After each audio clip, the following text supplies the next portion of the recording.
जागो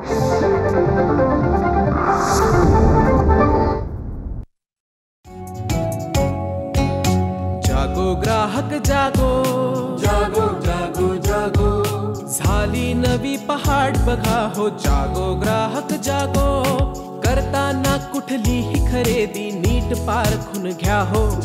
जरी वाटले फसगत झाली सोडून देऊ नका हो. जाणा आपल्या अधिकारांना, कायद्यातल्या तरतुदींना, बेईमानांना धडा शिकवूया. जागो ग्राहक जागो, जागो ग्राहक जागो.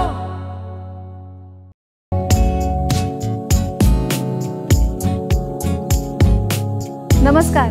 जागो ग्राहकच्या आजच्या भागात मी रश्मी आंबेडकर आपल्या सगळ्यांचं मनापासून स्वागत करते. 5 जूनला जागतिक पर्यावरण दिवस असतो आणि त्या निमित्ताने वेगवेगळ्या कार्यक्रमांचं आयोजन केलं जातं आणि जनजागृती होते. एक ग्राहक म्हणून पर्यावरणासाठी आपण काय काय करू शकतो, पर्यावरण पूरक खरेदी म्हणजे काय, या सगळ्याबद्दल आजच्या कार्यक्रमात आपण बोलणार आहोत. आणि त्यासाठी ज्या तज्ज्ञांना आमंत्रित केलंय त्यांना आपण बोलवूया. आजचे आपले पहिले तज्ज्ञ आहे विद्याधर वालावलकर सर. सर पर्यावरण तज्ज्ञ आहेत. नमस्कार सर. आजच्या आपल्या दुसऱ्या तज्ज्ञ आहे कलिका साठे मॅडम. त्या मॅनेजर आहेत आस्की मधून आल्यात.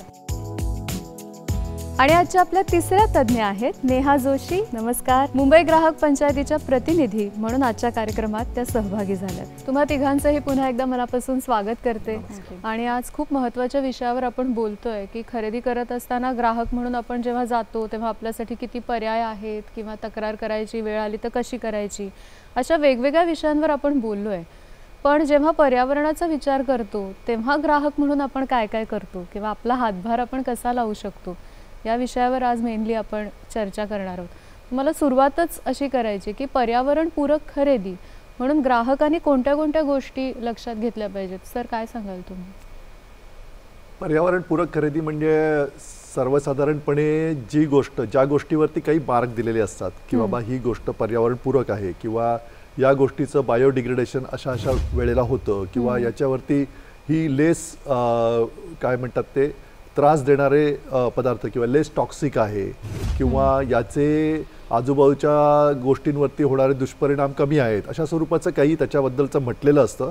आणि ते म्हटल्यानंतर आपल्याला तिथे उपलब्ध असलेल्या वस्तूमधली ती वस्तू ही थोडीशी पर्यावरणाला घेतलं तर आपण पर्यावरणाला हानी करणार नाही असं आपल्याला जाणवतं. त्यावेळेला आपण जी खरेदी करतो तिला पर्यावरणपूरक खरेदी असं सर्वसाधारणपणे म्हटलं जातं. म्हणजे कमीत कमी हानी आपल्याकडून होईल असा विचार त्याच्यामध्ये असतो. कलिकांना मला असं विचारायचं की ह्या सगळ्यामध्ये जाहिराती हा खूप महत्त्वाची भूमिका बजावतात. तर त्या संदर्भात तुम्ही काय सांगाल की पर्यावरण आणि जाहिराती ह्याच्या संदर्भात? बरोबर. सो एखादा ब्रँड जेव्हा स्वतःच्या उत्पादनाची जाहिरात करत असेल आणि ती जाहिरात करताना तो जर का पर्यावरणासंबंधीचे क्लेम्स करत असेल, ज्याला आपण ग्रीन क्लेम्स म्हणू शकतो, पण हे दावे करताना ते जर का चुकीचे असतील किंवा अप्रमाणित असतील तर अशा दाव्यांना आपण ग्रीन वॉशिंग म्हणतो. सो अशा प्रकारचे दावे हे किती सत्यता सांगणारे आणि स्पष्ट असावेत यासाठीचे दावे करताना काही गोष्टी ध्यानात ठेवणं अतिशय महत्त्वाचं आहे. आणि त्यासाठी आस्कीच्या ग्रीन क्लेम्स रिलेटेड गाईडलाईन्स सुद्धा आहेत ज्याचं अवलंबन ब्रँड्स करू शकतात. एखादी जाहिरात खूप सविस्तर नंतर बोलणारच आहोत की हे जाहिरातीच्या गाईडलाईन्स असतात त्याचं काय पालन करायला हवं प्रत्येकाने. नेहा तुम्ही काय सांगाल या संदर्भात की एक पर्यावरणपूरक खरेदी म्हणून काय आपण केलं पाहिजे? पर्यावरणपूरक खरेदी करताना आधी मुळामध्ये पहिली एक छोटी गोष्ट आपण करू शकतो की आपण बाहेर पडताना काही गोष्टी घरातनं छोट्या छोट्या ज्याचं पालन आपण सहज करू शकतो. जसं की कापडी पिशवी आपल्या पर्समध्ये बॅगमध्ये कायम असतं की काही खरेदी केली तर मला प्लॅस्टिकला नो रिफ्यूज हे सांगता येतं की नको मला हे प्लॅस्टिक, जेणेकरून ॲडिशनल प्लॅस्टिक माझ्याकडे येणार नाही. त्यामुळे आणि त्याच्यावर खरं तर बॅन पण आहे एकल प्लॅस्टिक जे म्हणतो ते. आणि सहज आपण फ्रूट येताच कामं करत येतो त्यामुळे फ्रूट्स व्हेजिटेबल्स किंवा भाज्या घेताना पिशव्या असा 6-7 पिशव्या दिल्या जातात आणि आपण त्याचा वापर मग कुठेतरी ती कचऱ्यात जाऊन शेवटी त्याचं कुठेतरी ती समुद्रापर्यंत पोहोचणं, जनावरांच्या याच्यापर्यंत शेवटी ते आपल्याच आरोग्याशी हानी करतात. त्यामुळे अगदी सिंपल पहिली पर्यावरण खरेदी करताना ही काळजी घ्यायची, आपली स्वतःची पिशवी घेऊन जाईल. तेच आपण पाण्याच्या बाटलीच्या बाबतीत पण करू शकतो. नंतर दुसरं म्हणजे ते इको मार्क्स किंवा असे जे काही मार्क्स दिलेले असतात त्याच्याबद्दलची माहिती करून घेणं की ते खरंच त्या इकोमार्क म्हणजे काय आहे, का फक्त ते ग्रीन दिसतंय म्हणून ते प्रॉडक्ट हे इको फ्रेंडली म्हणायचं का, किंवा त्याचं डिस्पोजेबलची जर काही इन्स्ट्रक्शन दिलेलं असेल तर ते पाळून मी करणं. किंवा अगदी आणखीन काही उदाहरण द्यायचं झालं तर पॉवर कन्झम्पशनसाठीचे बीईचा स्टार मार्क असतात जेव्हा आपण इलेक्ट्रॉनिक उपकरणे घेतो, म्हणजे फ्रीज असतो, AC असतो, तर ते स्टार जेवढे जास्ती तेवढं त्यात तुमचं पॉवर कन्झम्पशन आणि त्याच्यामुळे पर्यावरणाला होणारा धोका कमी. तर ते बघून खरेदी करणं हे तर पहिल्या स्टेपला आपण करू शकतो. म्हणजे प्रत्येक पावलाला आपल्याला ह्या गोष्टीचा विचार करता करता येऊ शकतो की माझ्याकडून पर्यावरणासाठी कोणत्या गोष्टी मी करते, नाही का, अगदी बेसिक स्टेप्स पासून. पण सर ह्या सगळ्यामध्ये ना एक ग्राहक हा उपभोक्ता सुद्धा असतो ना, आणि तेच ती जी एक संकल्पना आहे तीच आपल्याकडे बळावतीये असं नाही का वाटत तुम्हाला? या सगळ्यामध्ये सगळ्यात पहिला विचार हे आपली इकॉनॉमी जी आहे, अर्थकारण जे आहे, इथूनच सगळ्याची सुरुवात होते. याबद्दल सर काय सांगाल तुम्ही? नाही, उपभोक्ता वाद वाढतोय ह्याचं कारण म्हणजे एकतर लोकांच्या हातामध्ये थोडेसे पैसे आलेत, दुसरं म्हणजे तुमच्या हातामध्ये क्रेडिट कार्ड सारखी एक सिस्टीम आली की जिथे मनात आलेली इच्छा पूर्ण करण्याची लगेचच्या लगेच सोय केलेली आहे. तिसरं म्हणजे फोनवरती सुद्धा तुम्हाला लोन मिळते आता. म्हणजे पैशाची जी पूर्वी चिंता असायची ना, तशी पैशाची पूर्वी चिंता आता अजिबात चिंता राहत नाही. मार्केट सगळ्या वस्तूंनी भरलेलं आहे, त्यामुळे मी बाहेर पडल्यानंतर मी खरेदी करण्यासाठी जे सगळं वातावरण आहे ना, ते सगळं वातावरण माझ्या भोवती उभं आहे. मग त्याच्यामध्ये काय लागतो तर माझ्या मनाचा संयम लागतो. बरोबर. तर माझ्या मनाचा संयम आता संपत आला. कारण मला असं वाटतं, म्हणजे आपण जर 2 काळ बघितले, कोविडचा पूर्व काळ आणि कोविडचा नंतरचा काळ, तर थोडंसं उपभोग वादाकडे आपण जास्त वळलो की बाबा कोविडने जो काही धडा दिला ना त्यांना असं वाटतंय की आपण पैसे आहेत तर युटिलाइज करू, आणि त्यामुळे सर्वसाधारणपणे पैसे खर्च करण्याकडे कल लोकांचा जास्त जायला लागलाय. आणि म्हणून हा एक प्रचंड लाटच आहे अशी की लोक पैसे खर्च करण्याकडे सहजपणे जातात. जे पूर्वी कॉन्झर्वेशन असायचं ना, घरात आलेली प्रत्येक वस्तू ही त्याच्या म्हणजे पुडीचा दोरा सुद्धा गुंडाळून ठेवला जायचा असं म्हणतात ना, तर तिथपर्यंत लोक कॉन्झर्व करायचे. छोट्या छोट्या वस्तू कुठे कुठे ठेवलेल्या असायच्या आणि त्या परत युटिलाइज. आता प्रत्येक वस्तू अशी शोधून ती कचऱ्यात टाकण्यासाठी स्पर्धा लागलेली आहे. हा फरक आपल्या सगळ्यांच्या मनोवृत्तीमध्ये झालाय, आणि त्यातनं मग हा ग्राहकवाद एक खरं म्हणजे उपभोक्तावाद, आणि तो सगळीकडे बोकाळायला लागला असं माझं प्रामाणिक त्यातलं मत आहे. बरोबर. आता सरांनी खूप छान मुद्दा मांडला की पूर्वी छोट्यातली छोटी गोष्ट सुद्धा घरी साठवली जायची जेणेकरून तिचा परत कुठेतरी उपयोग होईल.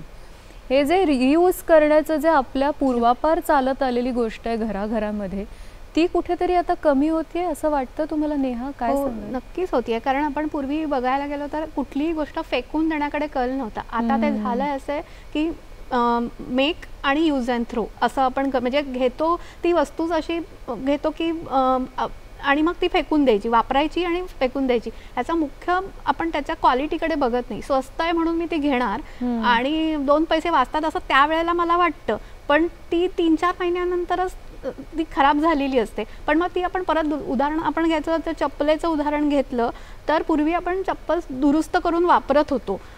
आणि इव्हन पावसाळ्यासाठी ठेवलेले चप्पल दर पावसाळा जवळ आला की काढून धुवून वाळवून मग ते आपण ते परत वापरले जायचे. आपण शूज वापरायचो पावसाळ्यामध्ये. पण आता कसं झालंय, प्रत्येक वेळेला वेगळी फॅशन येते, मग मला ते तसं हवं हे जे काही आहे, कारण एकीकडे मला ते प्रलोभनं पण दिसत असतात आणि मग ती मी वापरल्या जाते. पण त्याच्या मागे पर्यावरणाला, त्याच्या पाठीमागे खूप मोठी इकॉनॉमी हे असते. प्रत्येक गोष्टी बनवताना त्याच्या पाठीमागे नॅचरल रिसोर्सेस पण खूप गेलेले असतात. साधी इलेक्ट्रिसिटीचा विचार केला तर बऱ्यापैकी कन्झम्पशन झालेलं असतं. मग ती माझी पर्यावरणपूरक खरेदी ठरत नाही. आणि रियूजचा वापर तर आपण नाहीच करत आहोत. पूर्वी अगदी सगळ्यांना आठवत असेल, आपल्याकडे घरोघरी गोधड्या असायच्या झोपायला बांगरलेल्या. त्याच्यात आपण त्याच्यावरती अनेक छान कविता आहे, त्याला मायेची ऊब आणि असं सगळं म्हणत आपण ते कारण ते वापरून मऊ उबदार झालेलं असं, आणि ते कापड आपण वापरायचो. किंवा लहान मुलांची दुपटी आपण त्याच्यातनं करत होतो. जुन्या झालेल्या चादरींपासून पायपुसणी करत होतो. किंवा अगदीच नाही तर साड्यांपासून ड्रेसेस केले जायचे, लहान मुलींचे ड्रेसेस, कितीतरी गोष्टी आहेत. आणि ह्याच्यातनं ना आपली क्रिएटिव्हिटी म्हणजे आपण सृजनशील पण होतो, नवीन नवीन आयडियाज. तर ह्याकडे आपण आता वळायला पाहिजे की त्याचा शेवटच्या क्षणापर्यंत वापर. हे जर नाही केलं तर मग ते पर्यावरण शेवटी जाऊन ते लँडफिल म्हणजे कुठेतरी जाऊन ते डम्पिंग होतं त्याचं. काही त्याचा कपडा असला तरी त्याचं विघटन व्हायला बरीच वर्ष लागतात ना, तेवढ्या वेळ ते कुठेतरी जाऊन पडून राहतं. ते पर्यावरणाच्या दृष्टीने धोकादायक आहे. मी सरांकडे येणार आहे कारण ह्या सगळ्यामध्ये उपलब्धता ही गोष्ट सुद्धा खूप महत्त्वाची आहे. पण त्याआधी मला कलिकांना हा प्रश्न विचारायचा आहे की आता रियूजचा विषय निघालाच आहे, तर बऱ्याच आणि ग्रीन क्लेम्स बद्दल सुद्धा तुम्ही सांगत होतात की काही काही प्रोडक्ट्सवर असं खूप लिहिलेलं असतं की हे रियूज केलं आहे किंवा रिसायकल्ड केलेलं आहे. ह्या सगळे जे ग्रीन क्लेम्स आहेत ते कसे चेक होतात किंवा त्याच्यासाठी काय केलं जातं? बरोबर. सो या गाईडलाईन्स बेसिकली एक मार्गदर्शन म्हणून एखादा ॲडव्हर्टायझर वापरू शकतो की तुमचा प्रॉडक्ट खरंच पर्यावरण संवर्धन करणारा असेल किंवा पर्यावरणाला कमी हानी पोहोचवणारा असेल आणि हे तुम्हाला ग्राहकांपर्यंत प्रामाणिकपणे आणि स्पष्टपणे पोचवायचं असेल तर या गाईडलाईन्सचं अवलंबन करू शकतो. मला उदाहरण द्यायला आवडेल की तुमच्याकडे एखादा प्रॉडक्ट आहे आणि तुम्हाला सांगायचं आहे की हा माझा 100% बायोडिग्रेडेबल आहे, तर तो अख्खा प्रॉडक्ट बायोडिग्रेडेबल आहे की त्याचं पॅकेजिंग बायोडिग्रेडेबल आहे की त्या प्रॉडक्टमधला एक पर्टिक्युलर घटक हा बायोडिग्रेडेबल आहे, हे नमूद करणं आणि सूचित करणं अत्यंत महत्त्वाचं आहे. ओके. आणि हे पडताळणी आणि ह्याचा वैज्ञानिक पुरावा तुम्ही जाहिरात करण्याच्या आधी असणं खूप महत्त्वाचं आहे, कारण ह्याच्याच आधारावर तुम्ही स्पष्ट दावे करू शकता. अच्छा. आणि असे दावे करताना तो खरंच बायोडिग्रेडेबल आहे ना, किती कालावधी त्या पदार्थाचं विघटन होतं, हा सगळा अभ्यास जाहिरातीच्या आधी रेडी पाहिजे ब्रँडकडे. सो एखादा, कारण ह्याच्यातूनच एक ॲडव्हर्टायझर आणि ग्राहकांमध्ये विश्वासाचं नातं निर्माण होतं आणि एक प्रामाणिकरित्या तयार केलेला प्रोडक्ट हा ग्राहकापर्यंत पोहोचू शकतो आणि ग्राहक सुद्धा पूर्ण माहितीनुसार त्या उत्पादनाची खरेदी करू शकतो. बरोबर. असं आहे. त्यामुळे ही प्रोसेस आपल्याला म्हणजे जे कोणी उत्पादक आहेत आणि ते पुढे जाहिरात देणार आहेत त्या सगळ्या गोष्टींची काळजी घेणं गरजेचं आहे. याची तक्रार वगैरे ह्या सगळ्याबद्दल आपण बोलूया, पण उपलब्धता सर हा खूप कळीचा मुद्दा आहे. कारण इतक्या गोष्टी आता बाजार हे वाहून चाललंय खऱ्या अर्थाने वस्तूंनी, तर त्याच्याबद्दल तुम्ही काय सांगाल? म्हणजे आपण पर्यावरण पूरक कसं राहायचं मग या एवढ्या उपलब्धतेमध्ये? हो, नाही कसं आहे, इंडस्ट्रियलायझेशन झालंय ना, त्यामुळे इंडस्ट्रीमध्ये जे यंत्र काम करतं ना त्याला विश्रांती नाही लागत.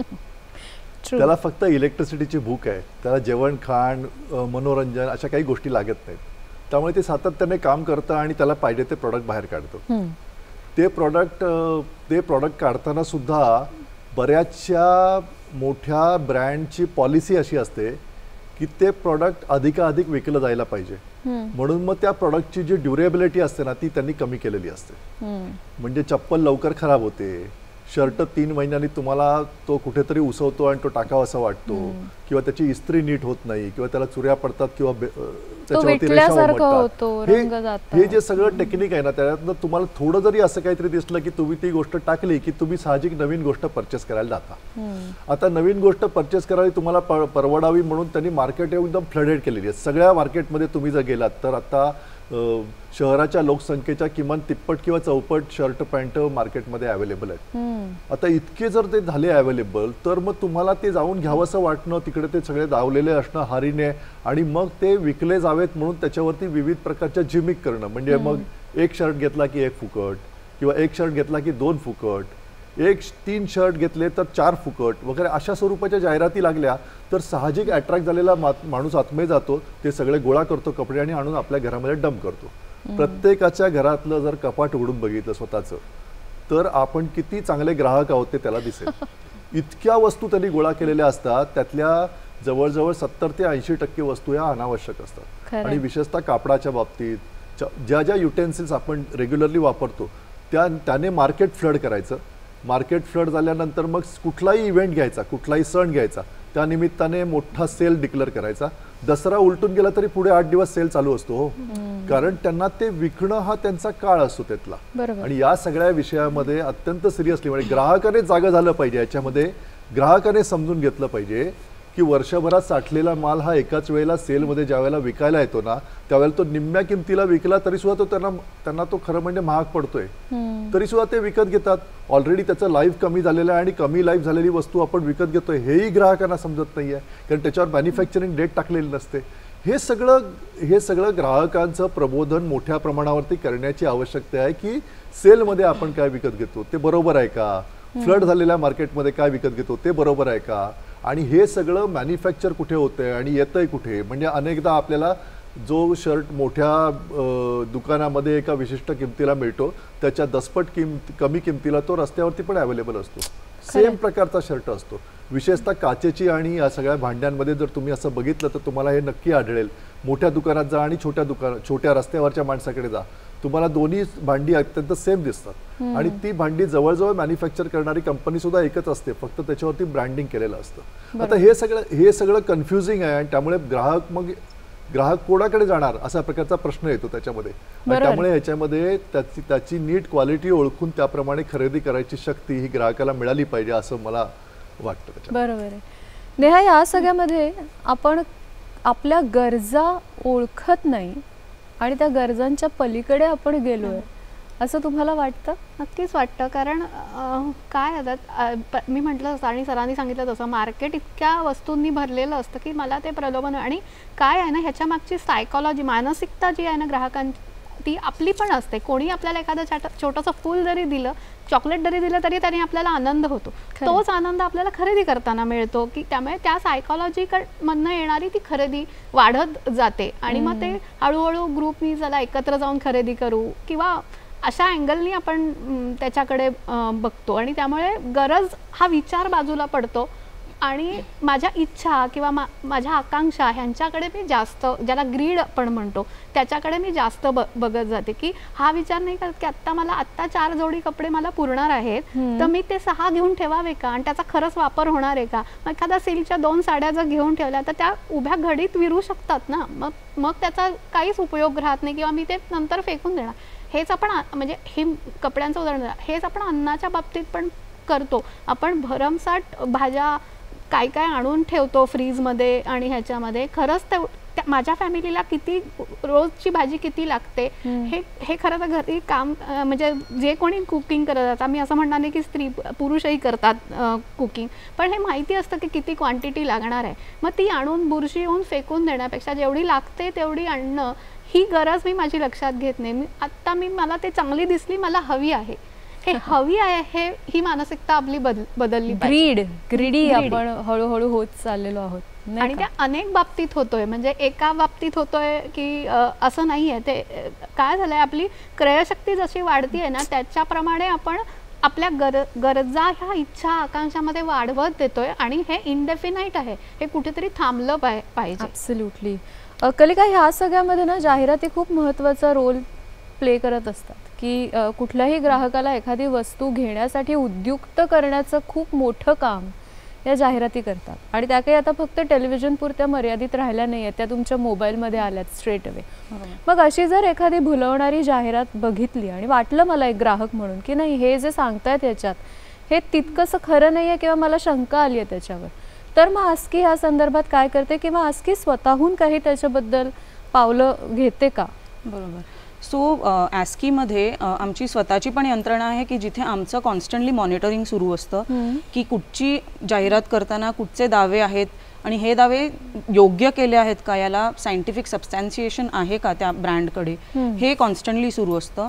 आणि आम्हाला ग्राहकांकडून सुद्धा ज्या तक्रारी येतात त्या सुद्धा आम्ही तक्रारी घेतो आणि ह्या आम्ही स्वतःहून रेज केलेल्या कंप्लेंट्स किंवा ग्राहकांकडून आलेल्या ज्या कंप्लेंट्स असतात त्या आम्ही ॲडव्हर्टायझर किंवा ब्रँडपर्यंत पोचवत असतो. अच्छा. आणि मग ब्रँडसुद्धा बऱ्याचशा केसेसमध्ये आमच्याकडे पूर्ण माहिती सकट परत येतात आणि आमचं एक तज्ज्ञांचा पॅनल आहे ज्यांच्याकडे ही माहिती पुरवली जाते, कारण ते त्या पर्टिक्युलर विषयामधले तज्ज्ञ असतात.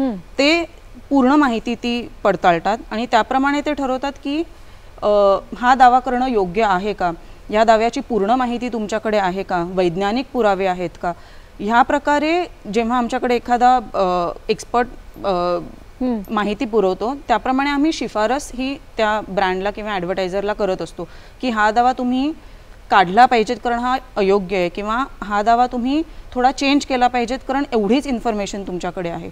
सो अशा प्रकारे ही तक्रार हँडल केली जाते. आणि कशी करायची तक्रार? सो तुम्हाला स्क्रीनवर दिसेलच, पण ऑनलाईन पोर्टल आहे जिथे तुम्ही तक्रार नोंदवू शकता आणि आमचा एक व्हॉट्सॲप नंबर पण आहे जिथे तुम्ही तक्रार नोंदवू शकता. आणि त्याच्यामध्ये काय काय इन्क्लूड असणं? त्याच्यात साधारणतः तुम्ही पूर्ण माहिती स्वतःची दिली पाहिजेत, कारण आम्हाला कॉन्फ्लिक्ट ऑफ इंटरेस्ट पण नाही आहे ना हे पण बघावं लागतं की एखादा ब्रँड दुसऱ्या ब्रँडविषयी तक्रार करत नाही आहे ना, किंवा हा जेन्युइन एक नागरिक तक्रार करतोय, ह्या सगळ्या पडताळण्या करायला लागतात. आणि पूर्ण माहिती जेवढी नागरिकाला देता येईल की हा दावा मला पटला नाही आहे किंवा ह्या दाव्यामधलं मला हे ऑब्जेक्शनेबल वाटतंय, तर ते जेवढा विस्तारित माहिती आमच्यापर्यंत पोहोचवू शकेल तेवढं आम्हाला ते जास्ती चांगलं जातं ती पडताळणी करण्यासाठी. आणि मग तुम्ही सजेस्ट करू शकता की हे आणि त्याप्रमाणे आम्ही मग शिफारस करतो की काय करू शकता. किंवा काही काही वेळा असं पण होतं की एखादा ब्रँड आम्हाला रिस्पॉन्डच करत नाही, एक्झॅक्टली, मग अशा वेळी आम्ही ती तक्रार आम्ही ड्यू डेट्स देतो की रिक्वेस्ट करायला की तुम्ही प्लीज आम्हाला रिस्पॉन्ड करा. पण एका पॉईंट नंतर नाही रिस्पॉन्ड झाला तर मग आम्ही त्या योग्य त्या मिनिस्ट्रीकडे रिपोर्ट करतो. अच्छा, म्हणजे तुम्ही त्यांना थोडासा एक टाइम पिरियड पण देता की एवढ्या वेळात तुम्ही त्याचं काहीतरी आम्हाला सांगा, आणि ते नाही केलं तर आम्ही रिपोर्ट करतो अशा जाहिराती मिनिस्ट्रीकडे. ओके.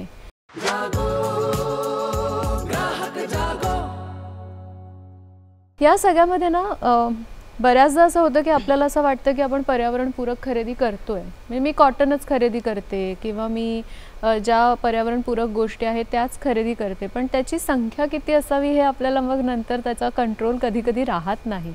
सर, ह्या सगळ्यामध्ये आपण कुठेतरी कचरा तयार करतोय ही जाणीव थोडी कमी आहे का आपल्याकडे? काय वाटतं तुम्हाला या सगळ्यात?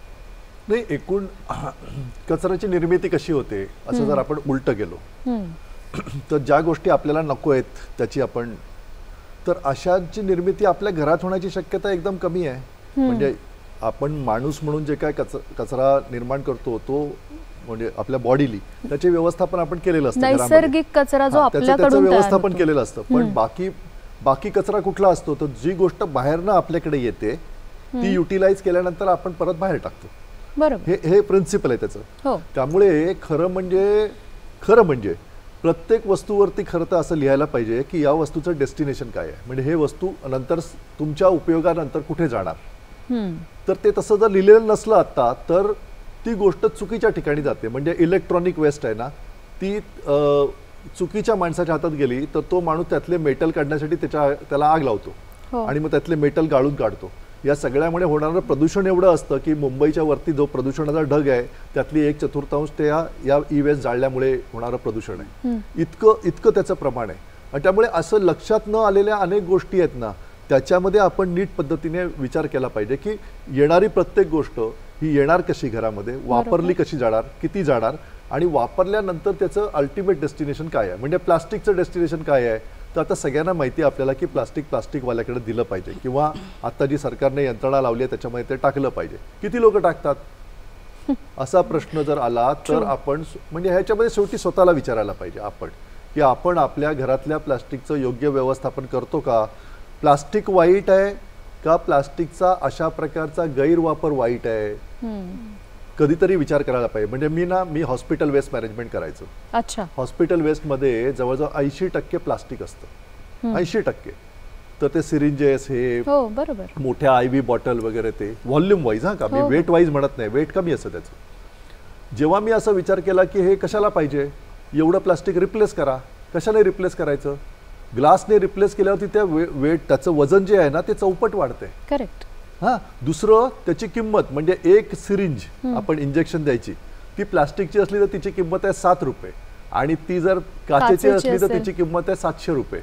आता दोनामधला फरक सर्वसामान्य माणसाला कसा काय. त्यामुळे किंमत वाईज म्हणून तर पॅकेजिंग इंडस्ट्रीमध्ये सगळ्यात जास्त वापरलं जातं ते प्लास्टिक वापरलं जातं. आता याचं एथिक्स कुठे शिकवणार की हे प्लास्टिक वापरल्यानंतर ते योग्य प्रकारे जातंय की नाही याच्याबद्दलची काळजी घ्यावी. याचं एथिक्स खरं म्हणजे जे लोक पॅकेजिंग शिकतायत आता त्या सगळ्या मुलांना शिकवलं गेलं पाहिजे की मी जे पॅकेजिंगसाठी वापरतोय ते मला योग्य वाटतंय म्हणून मी वापरतोय, पण ते वापरल्यानंतर त्याचं डेस्टिनेशन कुठे आहे हे जर त्या प्लास्टिकवरती जर लिहून ठेवलं ना, जसं सिगरेट पिणं हे शरीराला अपायकारक आहे असं लिहिलंय, तर कदाचित पुढच्या सगळ्या समाजामध्ये अशा प्रकारची जाणीव जागृती होईल की प्लास्टिक मिळाल्यानंतर ते प्लास्टिकच्या कंटेनरमध्ये टाकायचं, ज्यातनं ते सगळं प्लास्टिक जर रिसायकल झालं ना तर समुद्र प्लास्टिकने भरणार नाही.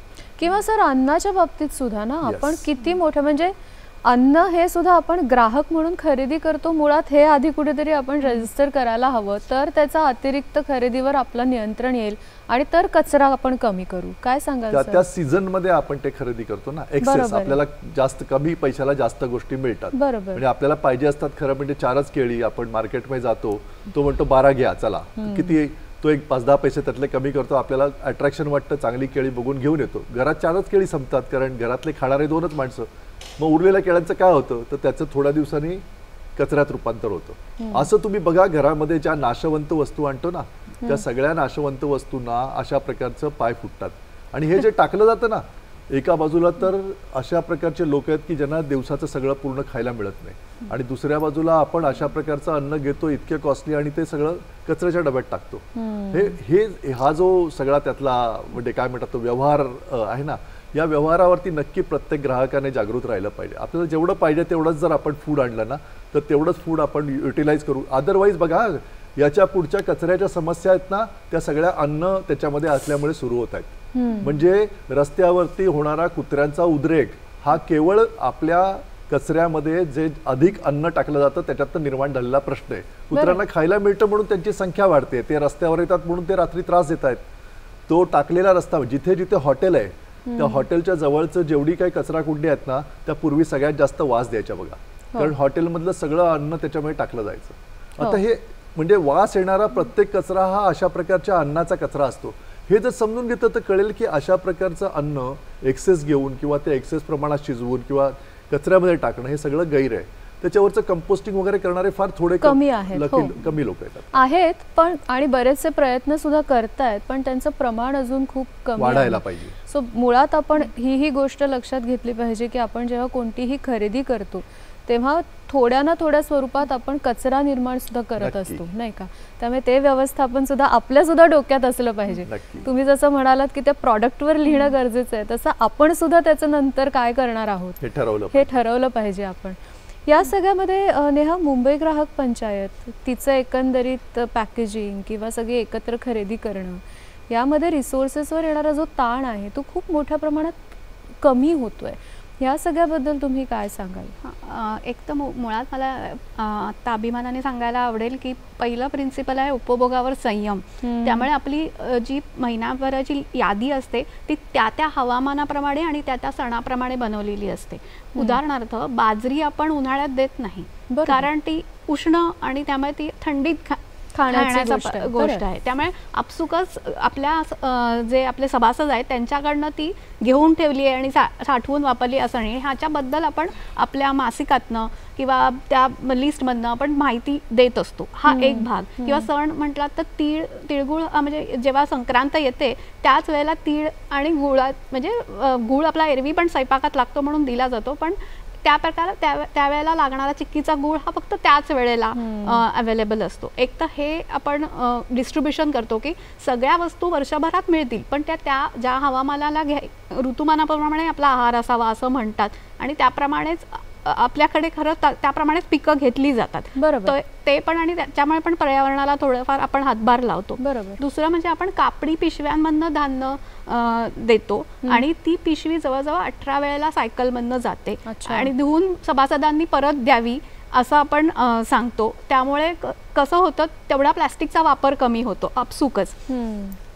आणि रियूजचा आपण एक उदाहरण पण त्यातनं घालून देतो. परत आपले संघ असतात, त्यामुळे आपली खरेदी पण एकत्रित होते आणि डिस्ट्रीब्युशन पण संघनिहाय असं होतं. म्हणजे 10-11 जणांचं किंवा 12 जणांचं जे काही तुमचा ग्रुप असेल तेवढ्या जणांना आपण एकत्र एका दिवशी तुमचं सामान येतं. त्यामुळे तुमचे तेवढे कार्बन फुटप्रिंट्स कमी होतात, कारण एकाच व्हेकलमधनं येणार. 10 जण, विचार करा, 10 जण 10 वेळा वेगळ्या मार्केटमध्ये जाऊन महिनाभराचं सामान आणणार, तेव्हा ते किती इंधन जाळतील. आणि एकत्र येऊन खरेदी केली तर किती हे होईल. म्हणजे आपल्याकडे येताना सामान पण एकत्र येतं आणि आपण डिस्ट्रीब्युशन पण त्याचं हे करतो.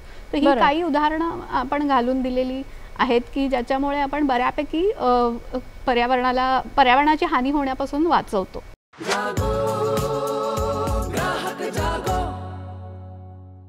या सगळ्यामध्ये हा जो विचार आहे किंवा ही जी रुजवात आपण ज्याला म्हणतो, ही खूप लहान वयापासून येणं हे फार गरजेचं आहे आणि जागरूकता यासाठी खूप महत्त्वाची ठरते. सर ह्या संदर्भात मला तिघांनाही हा प्रश्न विचारायचा आहे की लहान मुलं टिपकागद म्हणतो आपण त्यांना, जे समोर दिसेल, जे आजूबाजूला घडतंय ते सहज उचलतात आपल्या नकळत सुद्धा. तर त्यांना आपण पर्यावरणपूरक ग्राहक कसं बनवू शकतो? काय आपण त्याच्यासाठी अगदी छोट्या छोट्या गोष्टी काय सांगाल तुम्ही? नाही, भरपूर कठीण आहे ही गोष्ट. आजच्या जगामध्ये मुलांना शिकवणं म्हणजे मुलाला योग्य किंमत देऊन वस्तू विकत घेता आली म्हणजे त्याला व्यवहार समजला असं समजायचं आपल्या सगळ्या समाजाचा आता मानस आहे. त्यामुळे त्याला लवकरात लवकर तो शिकवता यावा अशा स्वरूपाचा आपण प्रयत्न करतो. आणि मग त्याला ते अट्रॅक्शन वाटल्यानंतर तो अधिक किमतीची खरेदी करायला लागतो. काय काय वेळेला त्यातनं आग्रह होतात. आणि म्हणजे त्यातला महत्त्वाचा विषय असा आहे की त्याच्यापर्यंत पोचणारी जी माध्यमं आहेत ना, त्या माध्यमांमधून अनेक गोष्टी त्याच्यापर्यंत इतक्या अट्रॅक्टिव्हली पोचतात ना की तो त्या आईवडिलांना त्या सगळ्या गोष्टी घ्यायला भाग पाडतो जवळजवळ. आणि त्यामुळे असं डेव्हलप करताना त्यांनी ते पर्यावरणात्मक करावं वगैरे वगैरे अशा स्वरूपाचं त्याला योग्य प्रकारचं ट्रेनिंग त्याच्यापर्यंत जाऊन देणं आवश्यक आहे आणि ते समजावून सांगणं आवश्यक आहे. खरं म्हणजे मॉलमध्ये न नेणं हा त्याच्यावरचा उपाय आहे असं माझं मत आहे प्रामाणिकपणे. मॉलपेक्षा जर त्यांनी आजूबाजूच्या जंगलामध्ये जर त्यांना नेलं ना तर त्यांना जंगल हे मॉलपेक्षा जास्त चांगलं वाटेल. पण शेवटी आपल्या सगळ्यांच्या व्यवहारात जसं आहे त्याप्रमाणे आपण त्याला नेतो. पण त्याला अशा प्रकारचं प्रशिक्षण देण्याची काहीतरी योजना नक्की लावली पाहिजे. पण त्याच्याही पुढे जाऊन मला असं वाटतं की जाहिरातींचा जो काय मारा होतोय ना आता, म्हणजे आता पण जाहिराती कदाचित त्याच्यावरती काही ऍक्शन घेतलं तर यांनी म्हटलं की ऍक्शन घेतली जाते. पण जाहिराती आता मोबाईलमधनं यायला लागल्या. हो ना, त्याच्या गेममध्ये पण जाहिराती आहेत. बरं, तो त्याने जर समजा माझ्या फोनवरून XYZ कडनं XYZ वस्तू मागवलेली असेल तर तिची नोंद घेऊन त्याच वस्तूच्या परत ॲडव्हर्टाईज करायची सुद्धा टेक्निक आता मोबाईलमध्ये आहे. आणि त्या तर जाहिरातींवरती तर कोणाचंच नियंत्रण नाही आहे आता. त्यामुळे जाहिरात ही जी गोष्ट आहे ना याच्यामध्ये, आणि म्हणून माझं अनेकदा त्याच्यावरचं म्हणणं असं आहे की त्याला सेन्सॉरशिप पाहिजे. कुठल्याही माध्यमातून जाहिरात करा, कुठल्याही प्रोडक्टची जाहिरात करा किंवा काय काय वेळेला. आणि सगळ्यात जास्त अट्रॅक्ट कोण होतात बघा, सगळ्यात जास्त अट्रॅक्ट होतात ती मुलं होतात आहे ना. त्यांनी एखाद्या विशिष्ट सेलिब्रिटीने एखादी गोष्ट केली म्हणजे अगदी सोपी, फॅब्रिकची ॲडव्हर्टाईज आहे, सुंदर कपडे घालून तो उभा आहे आणि हातात फुलबाजा दाखवतोय. तर मग त्या मुलाचं लक्ष त्याच्या फॅब्रिककडे नसतंच, त्याच्या हातातल्या फुलबाजीकडे असतं. आणि तो चेहरा आणि ती फुलबाजी त्या मुलाला असं वाटतं की आपल्या मार्केटमध्ये आणून आपण फटाके वाजवावेत. यात मला असं वाटतं की या सगळ्या गोष्टींचा इतक्या डीप विचार करून जर, कारण जाहिरात करणारे जे लोक आहेत ना ते इतक्या डीप विचार करूनच ते जाहिराती आणतायत की ज्याच्यातनं हे विकलं जावं. तर तितकाच डीप विचार करून त्याच्यामधल्या अशा गोष्टींवरती नक्की सेन्सॉरशिप आणली पाहिजे असं माझं प्रामाणिक मत आहे. तरच आपण मुलांचं मानस, कारण मुलांना एक्सपोजर जे आहे ना, पूर्वी कसं होतं शाळेमध्ये जाऊन एखादा म्हणजे त्यांना नीती शिक्षण दिलं तर त्यांना नीतीचे 4 पाठ सहजपणे समजायचे. आता त्यांना नीती शिक्षण देणारे एवढे चॅनल्स आहेत, कार्टून्स त्यांना नीती शिक्षण देतात आता ऑलमोस्ट. आणि त्यामुळे ते सगळंच विचित्र आहे. म्हणजे त्यात तुम्ही आणि आम्ही सांगायचं काही राहिलेलं नाही, त्यांना ते कार्टून पाठ आहे. तर आणि ते जितकं अट्रॅक्टिव्ह आहे तितकं जास्त त्यांच्यावरती परिणाम करते. आणि म्हणून मला असं वाटतं की एक प्रयत्न असा निश्चित केला पाहिजे, त्याला हे समजावून सांगितलं पाहिजे की कसं असतं ते. आणि दुसरा प्रयत्न हा केला पाहिजे की त्यांच्यापर्यंत पोहोचणारी जी मिस इन्फॉर्मेशन आहे ना ॲडव्हर्टाइजमेंटच्या माध्यमातून ती बंद केली पाहिजे. कलिका, तुम्ही याबद्दल काय सांगाल? जाहिराती आणि लहान मुलं यांचं नातं खूप जवळचं आहे, त्याबद्दल काय सांगाल तुम्ही? सो माझं एक सजेशन असेल की जर का आपण लहान मुलांच्या अभ्यासक्रमामध्येच थोड्या प्रमाणात अशा गोष्टी इंट्रोड्यूस करू शकलो की जाहिरात कशी असावी किंवा त्यांच्या अभ्यासक्रमात ह्या गोष्टी आणि कायदा आणि कोड्स आणू शकलो तर त्यांना वाढताच वयात समजू शकेल की काय प्रकारची जाहिरात असावी, कुठचा सायंटिफिक डेटा एखाद्या दाव्यासाठी करायला लागतो. आणि आपण सहज असे म्हणाले की सेलिब्रिटीज, तर सेलिब्रिटीजना एवढे आजकाल फॉलोअर्स असतात आणि त्यांचा खूप मोठा इन्फ्लुएन्स आहे लहान मुलांवर आणि नॉर्मल ग्राहकांवर सुद्धा मोठ्या प्रमाणात असतो.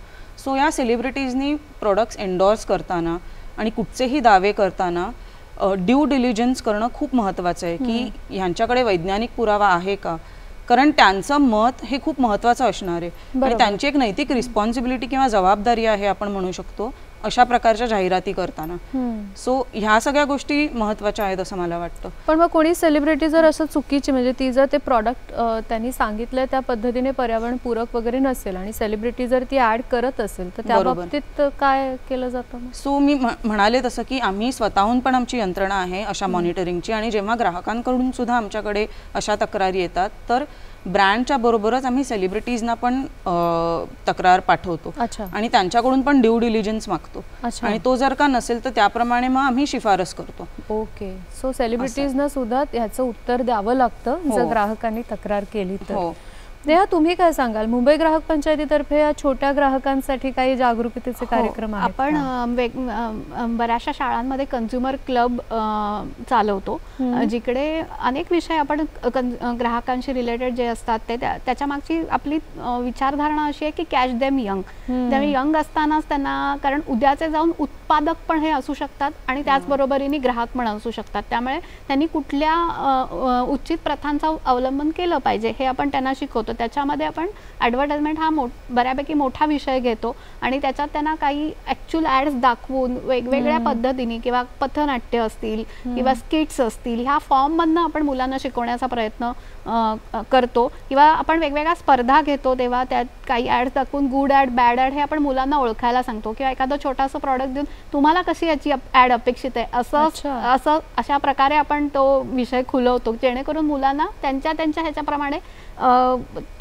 ती प्रिन्सिपल्स पण त्यांच्यामध्ये मुरतील आणि ते करेक्ट ग्राहक पण होतील आणि हे पण होतील. आणि दुसरा आपण असा ग्राहक म्हणून असा विचार करू शकतो की ऑनलाईन शॉपिंग हल्ली हा मोठा विषय आहे आणि मुलं ते बघतात, हे मला हवं आहे, किंवा वाढदिवस जवळ आला ना की बघा तुम्ही मुलं आईबाबांकडे जाऊन फोन घेऊन, आणि मग ती पार्टी त्यांना अरेंज करायची असते जशी मित्राची झालेली असते, आणि त्यामुळे ते ऑनलाईन खरेदी सगळी केली जाते. बरं, त्याच्यामुळे येणारं पॅकेजिंग ह्याचा विचार आपण करत नाही. बरोबर. आपण ऑफलाईन जाऊन खरेदी केली तर आपण आपला चॉईस घेऊ शकतो. माझ्या पिशवीतनं मी 4 वस्तू घरी आणल्या आणि पार्टी केली किंवा वॉटेवर जे काही केलं ते. पण पॅकेज ऑनलाईन मागवलं म्हटलं की त्याचं एवढं मोठं पॅकेज आलं, सगळं आलं, म्हणजे परत आपण एवढा मोठा कचरा निर्माण केला. त्याऐवजी त्या मुलांना आपण असं काही देऊ शकतो का की बाबा आता आपल्याला करायची आहे पण पार्टी आपण करणार आहोत पण आपण वेगळ्या पद्धतीने करूयात. म्हणजे काय करूयात, आपण जाऊन 10 झाडं लावूयात का, सीड प्लांटेशन्स करूयात का, मग आलेल्या मुलांना एखादी कला शिकवूयात का. त्याच्यात तुम्ही अनेक बॅग पेंटिंग सारखे ऍक्टिव्हिटी ज्यूट बँक्सवरती घेऊ शकता. रियूज सारखे काही छोटे छोटे प्रोजेक्ट्स त्यांच्याकडनं बनवून घेऊ शकता की ज्याच्यामध्ये रियूज केल्या जातात. त्याच्या अनेक सुचत जातात तुम्हाला गोष्टी आणि ती पार्टी वेगळी पण होऊ शकते. मग मुलांना त्यातनं आनंद पण मिळतो आणि हळूहळू आपण त्यांना शाश्वत जीवनशैलीकडे आणू शकतो.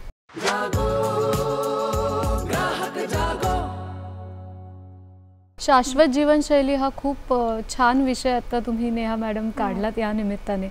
सर, काय सांगाल की शाश्वत जीवनशैली म्हणजे आपण नेमका कसा विचार करायचा आहे जेव्हा आपण ग्राहक म्हणून त्याच्याकडे बघतोय? एकतर रिसोर्सेस आहेत की नाही ते मर्यादित आहेत असं सगळ्यांना माहिती आहे. म्हणजे लोक चिंता करतायत की पेट्रोल आता संपणार आहे किंवा पेट्रोलियम प्रोडक्ट्स येणार नाही आहेत, म्हणून आपण आपल्या फ्युएलमध्ये चेंज करून ते इलेक्ट्रिसिटीवरती न्यायचा प्रयोग करतोय वगैरे. अशा स्वरूपाच्या भरपूर चेंजेस चालू आहेत. परंतु माझ्या गरजा जर वाढत राहिल्या, म्हणजे मी जर असं ठरवलं की मला ना अशा प्रकारच्या वातावरणात जगायचं आहे की जिथे सगळ्या प्रकारच्या गोष्टी ह्या मला बटन दाबल्यावर मिळायला पाहिजेत, आहे ना. म्हणजे स्मार्ट सिटीचं सगळं डेफिनेशन आहे ना, त्याचा विचार करा. त्याच्यामध्ये असं म्हटलं आहे की स्मार्ट सिटीमध्ये प्रत्येक गोष्ट तुम्हाला म्हणजे बोटाने काहीतरी दाबल्यानंतर मिळेल, कारण ती कुठल्या तरी एनर्जीने ती प्रोड्यूस होईल किंवा एनर्जीने तुमच्या समोर येईल, सगळ्या सर्व्हिसेस मिळतील. आता प्रत्येक सेन्सर त्यातला किंवा प्रत्येक बटन त्याच्या मागे असलेली सगळी यंत्रणा ही सगळी ज्या एनर्जीवर चालते ती इलेक्ट्रिसिटी आहे. असं प्रत्येक आपली आकांक्षा आणि इच्छा जर कुठल्या तरी इलेक्ट्रिसिटीच्या सिग्नलने चालायला लागली ना, तर आपली इलेक्ट्रिसिटीची डिमांड किती वाढेल ह्याचा विचार केलाय का? अशा प्रकारच्या स्मार्ट सिटीमध्ये आपण जेव्हा जगायला जाऊ ना, त्यावेळेला हे सगळ्या स्मार्ट सिटीमध्ये लागणाऱ्या इलेक्ट्रिसिटीचं बचत आपण आपल्या दैनंदिन गरजातनं आपण जी एनर्जी कन्झ्युम करतो त्यातनं जर झाली तर एनर्जी तेवढीच राहील पण आपल्याला फॅसिलिटी जास्त मिळतील. आत्ता आपण घरातनं बाहेर पडताना सगळे दिवे बंद करतो का किंवा सगळे नळ बंद आहेत का बघतो का वगैरे, अशा सगळे विषय आहेत की पाणी पाण्याची अवेलेबिलिटी, प्युअर पाण्याची अवेलेबिलिटी, इलेक्ट्रिसिटीची अवेलेबिलिटी आणि योग्य प्रकारच्या इलेक्ट्रिसिटीची अवेलेबिलिटी, या सगळ्या गोष्टी आपल्याला सहजपणे मिळाल्यामुळे त्या सहजपणे वापरल्या जातात. आणि दुसरी आपल्याकडे म्हण आहे की माझ्याकडे पैसे आहेत ना आणि मी खर्च करायला तयार आहे. दे डोंट थिंक दॅट की याच्या मागचे रिसोर्सेस आहेत ना ते इनव्हॅल्युएबल आहेत, तर त्यांची किंमतच करता येत नाहीये. पण हे या नव्या पिढीपर्यंत किंवा हे सगळ्या लोकांपर्यंत पोहोचवण्यामध्ये थोडंसं अजून आपण अयशस्वी झालोय. आणि त्यामुळे हे सगळं लोकांना समजावून सांगण्याची आवश्यकता आहे की जे फॅसिलिटी तुम्हाला मिळते ना त्याच्या मागे जे काय नॅचरल रिसोर्सेस गेलेत ना त्याची किंमत जर याच्यात घातली ना तर याची आत्ता तुम्हाला मिळालेल्या फॅसिलिटीची किंमत 100 पटीने वाढेल. बरोबर, हे समजावून सांगण्याची आवश्यकता आहे. आणि जर ती वाढायची नसेल ना तर ती कॉन्झर्व्ह करायला शिकलं पाहिजे. म्हणजे कमी वीज वापरायला शिकलं पाहिजे, कमी पाणी वापरायला शिकलं पाहिजे. म्हणून मी म्हटलं ना की स्वच्छ हात धुवा म्हटल्यानंतर एक मोठं कॅम्पेन झालं आहे ना. हँडवॉश म्हटल्यानंतर मग ठिकठिकाणी झालेल्या कॅम्पेनमध्ये भरमसाठ काही ठिकाणी तर बेसिन लावली गेली, नळ लावले गेले आणि त्या नळातनं बदाबदा पाणी होतंय आणि प्रत्येक क्षणाला जाऊन मुलं हात धुत आहेत. खरं म्हणजे आवश्यक असेल तेव्हा पाणी म्हणजे हात धुवा हे त्यातलं ब्रीदवाक्य आहे. सारखे हात धुवा हे ब्रीदवाक्य नाहीये. आणि मग त्याच्यामध्ये इतर कंपन्या उतरल्या, त्यांनी साबण दिला बरोबर, लिक्विड सोप, तो हातावर घेऊन तुम्ही विचार करा ज्या क्षणाला पाणी नळातनं बाहेर पडतं ना त्या क्षणाला ते शुद्ध पाण्याचं अशुद्ध पाणी होतं. परत ते पाणी कोणी वापरत नाहीये आता दुर्दैवाने. ते पाणी परत न वापरल्यामुळे एवढं प्रेशियस पाणी आणून ते फक्त हात धुण्याकरता प्रक्रियेकरता हात धुवून आपण सोडून देतोय आणि परत त्याच्यामध्ये केमिकल्स घालतोय. हे सगळ्याचा विचार केव्हा आणि कोण करणार आता. आणि ते पाणी जर रिसायकल करायचं असेल ना तर त्याच्यामध्ये असलेलं प्रत्येक कॉन्टॅमिनंट हे काढता आलं पाहिजे. हे जेव्हा समजेल ना त्या दिवशी आपण अशा प्रकारचं साबण वापरू की जो साबण कदाचित त्याच्यातनं लगेच काढता येईल, कमी प्रक्रियेने काढता येईल. बरोबर. आता या सगळ्या गोष्टी जर यायच्या असतील ना तर प्रचंड प्रबोधन आपल्या वापरणाऱ्यांचं प्रचंड प्रबोधन करायला लागेल. 2 पैसे आत्ता जास्त जातील पण नंतरचे ते पाणी एकत्र झाल्यानंतर ते त्या प्रोसेसमधनं कुठेतरी उचलून शुद्ध करायला 20 रुपये लागणार असतील तर आत्ता आपण 2 पैसे खर्च करणं आवश्यक आहे की नाही. अशा स्वरूपाचं प्रबोधन हे भरपूर मोठ्या प्रमाणावरती ग्राहकांवरती करायची आवश्यकता आहे असं माझं मत. खरं आहे. आता हा मुद्दा थोडा वेगळ्या गोष्टी ते मांडायचा म्हटल्यानंतर इको फ्रेंडली किंवा ज्याच्यामध्ये पूर्णतः किंवा आपण म्हणूया 90% नैसर्गिक घटक वापरून बनवलेल्या ज्या गोष्टी असतात त्या थोड्याशा महाग आहेत म्हणून त्या घेतल्या जात नाहीत किंवा नाकारल्या जातात नाही का. आणि आता एक्झॅक्टली तुम्ही तोच पॉइंट सांगितला की त्या पर्यावरणासाठी उपयुक्त पडणाऱ्या आहेत, प्रचंड होणार आहेत त्यामुळे. आणि त्याच्या सवयी लागणं म्हणजे आपण आपल्या सवयीचे गुलाम आहोत की नाही आता. बरोबर आहे ना. मग त्याच्या जर सवयी आतापासून लागल्या ना आणि परत एकदा मगाशी आपला मुलांचा विषय आला, या सगळ्यामध्ये आमचे सगळ्यात चांगले साथीदार आहेत ना ती मुलं येतात. करेक्ट. म्हणजे ती घराला शिस्त लावतात. म्हणजे घरातला कचरा वेट वेस्ट आणि ड्राय वेस्ट वेगवेगळा झाला नाही ना तर विठोबासारखं तिथे कमरेवर हात ठेवून उभं राहून आई वडिलांना शिकवणारे, कान धरून शिकवणारी मुलं आहेत आता. करेक्ट. आणि त्याच्यामुळे परिवर्तनाला सुरुवात झाली आहे. घरातला गणपती आहे ना हा वर्षानुवर्ष घरातले म्हातारी व्यक्ती सांगते म्हणून त्याची साईज वाढवत जावी आणि तो सुंदरच दिसला पाहिजे असा आग्रह, हट्टाग्रह, आणि त्याच्यातनं प्रचंड खर्च करून ती प्लॅस्टर ऑफ पॅरिसची मूर्ती आणावी. हे बदलण्याचं काम कोणी केलं असेल तर त्या मुलांनी केलं. ते म्हणाले की ही मूर्ती रंगीत नसली तरी चालेल बाबा, त्यात काय प्रॉब्लेम आहे. मुलाला चालते म्हटल्यावर आई वडिलांना चालायला सुरुवात झाली आणि मग त्यांनी हाताने केलेली ओबडधोबड मूर्ती सुद्धा अतिशय सुंदर दिसायला लागली. हा जो फरक आहे ना हाच आश्वासक फरक आहे की ज्याच्यातनं उद्याचं सगळा ग्राहक जर या मुलांच्यातनं तयार होणार असेल ना तर या मुलांना हे प्रचंड प्रशिक्षण नीट पद्धतीने द्यायला पाहिजे. जर त्यांचं नीट प्रशिक्षण झालं ना तर उद्याचं हे सगळं जग बदलेल. खरंय. इको फ्रेंडली वस्तू जेव्हा आपण घेतो तेव्हा सुद्धा फसगत ग्राहकांची होऊ शकते ना कधी, म्हणजे बऱ्याच मोठ्या प्रमाणात होऊ शकते.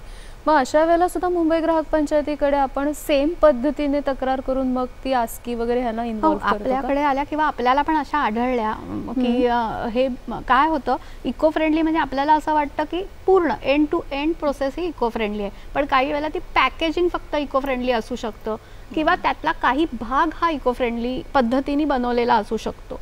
मग अशा वेळेला आपली फसगत होऊ शकते. आपण इको फ्रेंडली म्हणून तेवढे पैसे देऊन ती वस्तू घेतलेली असते. किंवा काही वेळेला काय होतं इको फ्रेंडली ह्याच्याबरोबर आपण ग्रीन हा कलर इतका जोडलाय किंवा लीफची पानं असं दिसलं की असं आपल्याला वाटतं की हे सगळं इको फ्रेंडली किंवा हे तसं नसतं. त्यामुळे त्या तक्रारी जर आल्या तर आपण किंवा काही खोटे दावे आहेत त्या बाबतीत तसे जर केलेले आहेत तर आपल्याकडे आली तर आपण आस्कीकडे कंप्लेंट करतो किंवा त्यांना गाईड करतो की म्हणजे जे तक्रारदार असतात त्यांना गाईड करतो की तुम्ही अशा अशा पद्धतीने, बऱ्याच वेळा आपण त्यांना गाईड करतो, कारण हा पण एक ग्राहक सक्षमीकरणाचाच भाग आहे की आपण त्यांना शिकवतो की तक्रार कशी करायला पाहिजे, ज्या योगे ग्राहक शिक्षण पण होईल अशा पद्धतीने. यात आपण जेव्हा पर्यावरणपूरक खरेदी म्हणतो आहोत तेव्हा लोकल जे आपल्या इथे बनतंय किंवा आपल्या भागात बनतंय, आपल्या भौगोलिक परिस्थितीशी मिळतं जुळतं बनतंय, या लोकलला प्रमोट करणं हे सुद्धा अत्यंत महत्त्वाचं आहे, जेणेकरून आपण कचरा कमी करू आणि मग तुम्ही म्हणताय तसं नैसर्गिक पद्धतीने त्या गोष्टी बनल्या जातील. याबद्दल काय सांगाल?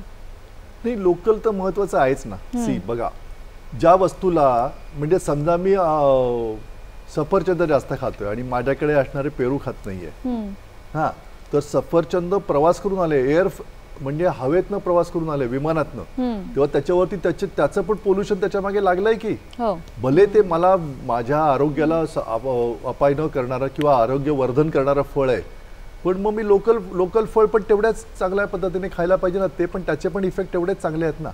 किंवा मी गल्लीच्या टोकावर बसलेला, तो आता अदृश्य व्हायला लागला, तुम्हाला चपला दुरुस्त करणारा चांभार कोणी मिळत नाही आता, की चपला दुरुस्त करणारा कोणी माणूस मिळत नाही आता पटकन, परंतु गल्लीच्या टोकावर असलेल्या माणसाकडनं जर मी माझे चप्पल घ्यायला लागलो ना, तर मला ती खराब झाली तर त्याचा कान पण धरता येतो, आहे ना. आणि ती चप्पल खरंच चांगली राहते बघा, भरपूर दिवस चांगली राहते, कारण तो कष्टाने बनवतो, एक एक घेऊन बनवतो ना हातामध्ये, आणि मग त्याला तुम्हाला तो जेव्हा इथे कष्ट करतो ना तेव्हा 100 रुपये जास्त द्यायला पण तुम्हाला वाईट वाटत नाही. आता हा जो ट्युनिंग आहे ना, म्हणजे पूर्वी जे बार्टर एक्सचेंज होतं ना, ज्याच्यामध्ये ग्राहक नावाची पद्धतच नव्हती, बार्टर एक्सचेंज होतं, त्याच्यामध्ये मी तुम्हाला सर्व्हिसेस दिल्या, त्या जर चांगल्या असल्या तर तुम्ही मला आपोआप मला सर्व्हिसेस चांगल्या देणार ना, आणि त्याच्यातून जे घडणार तो एक्सचेंज होता, एकमेकाशी घडणारा एक्सचेंज, आणि त्याच्यातनं सगळी इकॉनॉमी होती. आणि कुठेही साठवता येत नव्हतं. माझ्या घरात यावर्षी ज्वारी जास्त झाली तर मी काय गोदामात साठवून ठेवू शकत नव्हतं पुढच्या वर्षीसाठी, मी ती वाटून टाकायचो, आणि ज्याला ज्याला वाटायचं होतं त्याच्या बदल्यात माझी काय ती सर्व्हिस करायचा. आता कसं झालंय की ते पैशाच्या स्वरूपात आल्यामुळे ते आपण कुठेतरी साठवून ठेवायला लागलोय, आणि त्याच्यातनं हा सगळा. तर मला असं वाटतं की याच्यामध्ये ट्रॅव्हलिंग करणारी गोष्ट म्हणजे एका ठिकाणी मॅन्युफॅक्चर झाली आणि 100 ठिकाणी पाठवली आहे, ती थोडीशी अवॉइड करायला पाहिजे. जर त्याला अल्टरनेटिव्ह लोकल असला तर तो घेतला पाहिजे. नंतर छोटी घराजवळची बेकरी, त्याच्यातला पाव वापरायला काय अडचण आहे, त्यातला पाव स्वच्छ असतो, त्यातला पाव कदाचित जास्त ताजा असतो, त्यातले बेकरी कन्फेक्शनरी एकदम ताजी असतात, कारण त्याला त्याच्याशिवाय छोट्या प्रमाणावर प्रोड्यूस केला.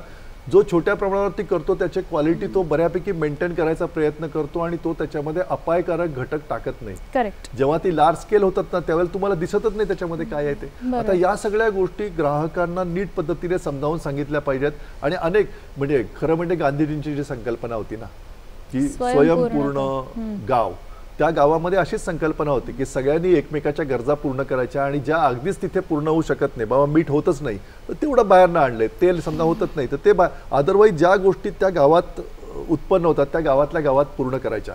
मला असं वाटतं की अगदी त्या टोकापर्यंत नाही तरी सुद्धा आपल्या जवळच्या, आणि म्हणजे खरं म्हणजे घरं कशाने बांधावीत तर आपल्या साधारणपणे 15 किलोमीटरच्या अंतरामध्ये ज्या ज्या गोष्टी नॅचरली निर्माण झाल्या त्याने आपलं घर बांधावं, ते सस्टेनेबल होतं. म्हणजे सस्टेनेबिलिटीकडे जर आपल्याला जायचं असेल ना, in the true sense of sustainability, तर अशा प्रकारचे सगळे प्रयोग करायला लागतील की जे प्रयोग थोडेसे आपल्याला काय म्हणतात ते प्रगतीच्या संकल्पनापासून थोडे वेगळे, परंतु ते करण्याच्यासाठी ग्राहकांना मोठ्या प्रमाणात, कारण शेवटी काय आहे, ग्राहकांनी जर मोठ्या प्रमाणावरती परचेस करायला लागले ना तर ते मॅन्युफॅक्चर करणाऱ्यांची एक गर्दी तयार होते, आणि त्यातनं मोठ्या प्रमाणावरती ते मार्केट फ्लड केलं जातं, जे विकलं जातं त्याच्यावर. समजलं ना. त्यामुळे मग ते जर विकलं जाणार असेल तर मग सगळे त्याच्या मागे लागतात ना आपोआप. म्हणून अशा प्रकारचा फ्लो निर्माण झाला पाहिजे की लोकल वस्तू परचेस करतायत, लोकल. बघा तुम्ही अजूनही शहरामध्ये सुद्धा जो आठवड्याचा बाजार भरतो ना तो सगळ्यात जास्त विक्री करतो दुकानदारांपेक्षा. आता म्हणजे हे लोकांच्या मनात अजून अट्रॅक्शन आहे, तर ते अशा स्वरूपाचं अट्रॅक्शन आणि त्याला फॅसिलिटीज उत्पन्न करून दिल्या. म्हणजे मधल्या करोना काळामध्ये शेतकऱ्यांनी जेव्हा डायरेक्ट आणून माल विकला, बघा ना, शेतकऱ्यांनी इथून उठून दिल्लीला नाही विकला ना, त्यांच्या जवळच्या शहरात नेऊन विकलाय माल, आणि त्यावेळेला त्याला चांगला उठाव मिळाला, शेतकऱ्याला सुद्धा पैसे मिळाले, आणि सगळेजण सॅटिस्फाईड होते. क्वालिटीबद्दल तर अतिशय सॅटिस्फाईड होते. क्या बात आहे. लोकलच्या बाबतीत मुंबई ग्राहक पंचायतीतर्फे सुद्धा खूप छान प्रयत्न होतात, तर त्याच्याबद्दल काय सांगाल? एक तर आपल्या जे मी म्हटलं वितरण व्यवस्था आहे त्याच्यात पण आपण बऱ्यापैकी वस्तू ह्या लोकल उत्पादकांकडनं घेण्याचा प्रयत्न जास्तीत जास्त प्रमाणात करतो. त्याच्यामध्ये आता आपण रेडी टू ईट वगैरे पण उत्पादनं आणली आहे आणि ती पण आपण लोकलच घेतो. दुसरं म्हणजे आपल्या ज्या पंचायत पेठा होतात तिथे आपण लोकल उत्पादकांना एक प्लॅटफॉर्म पण देतो, संधी देतो की जेणेकरून, आणि मग लोक आपसुकच आपल्याकडे येणारे ग्राहक सुजाण आहे असं आपण म्हणतोच, त्यामुळे ते तशी खरेदी होते. त्याच्यात बरेच उदाहरणं आहेत. नॅचरल वूड्सपासून बनवलेल्या वस्तू आहेत किंवा चपलांचं सरांनी उदाहरण दिलं तर आपल्याकडे तसा बनवणारी लोक आहेत. तर अशा पद्धतीने आपण प्रयत्न करतो की लोकल उत्पादकांना, आणि जेणेकरून ट्रान्सपोर्टचा खर्च वाचला की आपोआपच म्हणजे पोल्युशनवरती पोल्युशन होण्यापासून आपण वाचवू शकतो. आपण आपल्या चर्चेच्या शेवटच्या टप्प्याकडे अगदी चाललोय. मला कलिकांना असं विचारायचं आहे की 2024मध्ये अगदी रिसेंटली या गाईडलाईन्सच्या बाबतीत काहीतरी बदल झाले, तर त्याला मिळणारा रिस्पॉन्स किंवा एकंदरीत त्याच्याकडे ग्राहक कसं बघतायत, विशेष करून ग्रीन गाईडलाईन्स, त्याबद्दल तुम्ही काय सांगाल? सो आत्तापर्यंत मिसलिडिंग किंवा दिशाभूल करणाऱ्या जाहिरातींविषयी कोड होताच, पण जेव्हा आम्हाला कळायला लागलं की नाही हे ग्रीन क्लेम्स पण आता वाढायला लागलेत, तर 2024 फेब्रुवारीपासून त्या ग्रीन गाईडलाईन्स आम्ही लॉन्च केल्या, ज्याचा लाभ किंवा ज्याचं मार्गदर्शन हे जाहिरातदार घेऊ शकतात. कारण शेवटी काय जेवढे ग्राहक असतील तेवढी मागणी असणारे वस्तूंची, आणि जेवढी वस्तूंची मागणी असेल तेवढी ब्रँड्स किंवा उत्पादक हे उत्पादनं करणारच आहेत. त्याच्यामुळे कायदा किंवा असे कोड्स करताना जेवढे आपण प्रोत्साहन देऊ ॲडव्हर्टायझर्सना की असे eco friendly, planet friendly, biodegradable प्रोडक्ट्सची इंट्रोडक्शन करा किंवा असेच काढा, तर ह्या सगळ्या गाईडलाईन्सचा उपयोग करणं महत्त्वाचं ठरेल, स्पेशली जाहिराती करताना. तुम्ही आतापर्यंत म्हणजे किती, म्हणजे 2024 फेब्रुवारीपासून हे सुरू झालं आणि किती लोकांनी त्याच्यामध्ये उत्साह दाखवून अशा पद्धतीने तुमच्यापर्यंत ते आलेत, अप्रोच झाले? बरोबर. सो आत्तापर्यंत आता गेल्या फायनान्शियल इयरमध्ये आम्ही साधारणतः 8600च्या आसपास कंप्लेंट्स प्रोसेस केल्या आहेत, आणि त्याच्यानंतर सुद्धा फेब्रुवारीमध्ये ज्या गाईडलाईन्स लॉन्च केल्या त्याच्यानंतर साधारणतः 20 ते 23 कंप्लेंट्स आत्तापर्यंत आम्ही प्रोसेस केल्या आहेत, ज्याच्यात ग्राहकांकडून पण आलेल्या कंप्लेंट्स आहेत आणि आम्ही स्वतः सुद्धा केलेल्या तक्रारी आहेत. अगदी शेवटी सर, म्हणजे हे चित्र सुद्धा आश्वासक आहे की आता जे काही ग्राहक ह्याच्यामध्ये विचार करतायत ते ग्राहक सुद्धा पुढाकार घेत आहेत की त्यांना आता शुद्धच हवंय किंवा नॅचरलच हवंय आणि आम्ही पर्यावरणपूरकच खरेदी करणार आहोत. जाता जाता सर तुम्हाला विचारायचं की ह्या सगळ्याबद्दल आज जी आपण चर्चा केली त्याच्याबद्दल जाता जाता काय सांगाल तुम्ही? पर्यावरणपूरक खरेदी करणारा ग्राहक म्हणजे नाही म्हणायला शिकलं पाहिजे. म्हणजे एखादी गोष्ट त्याच्यामध्ये नसेल पण माझी गरज किती मोठी असेल तरी सुद्धा नाही म्हणायला शिकलं पाहिजे. कठीण असतं, अवेलेबल असल्यावरती आपण परचेस करायला जातो, त्यामुळे नाही म्हणायला शिकलं पाहिजे सगळ्यात पहिल्यांदा. आणि ते नाही म्हणताना ते का नाही म्हणतोय हे नीट पद्धतीने समजावून सांगता आलं पाहिजे. नाहीतर घरातल्या सगळ्यांना असं वाटतं की आपण फार ऑर्थोडॉक्स या विषयामध्ये आहोत असं. त्यामुळे ते रिझनेबली समजावून सांगता आलं पाहिजे आणि त्याच्याकरता योग्य प्रकारच्या यंत्रणेची त्याला मदत मिळाली पाहिजे असं मला. ओके. मिनिमलिस्ट किंवा कमीत कमी गरजा असलेली व्यक्ती, कमी खरेदी करणारी व्यक्ती ही आता काळाची खरं तर गरज झाली आहे. आणि या निमित्ताने पर्यावरण दिन आपण एक पर्यावरणपूरक ग्राहक कसा असावा या चर्चेतून तो उलगडला आपल्या परीने, आपल्या कार्यक्रमाचं स्वरूप पाहता. तुम्ही तिघही इथे आलात आणि छान माहिती दिलीत, मी तुमचे मनापासून आभार मानते. आणि आपण सुद्धा एक ग्राहक म्हणून पर्यावरणाला कसं आपण हातभार लावू शकतो ह्याचा सातत्याने विचार करत राहूया. याच नोटवर आजच्या कार्यक्रमात इथेच थांबतोय. नमस्कार.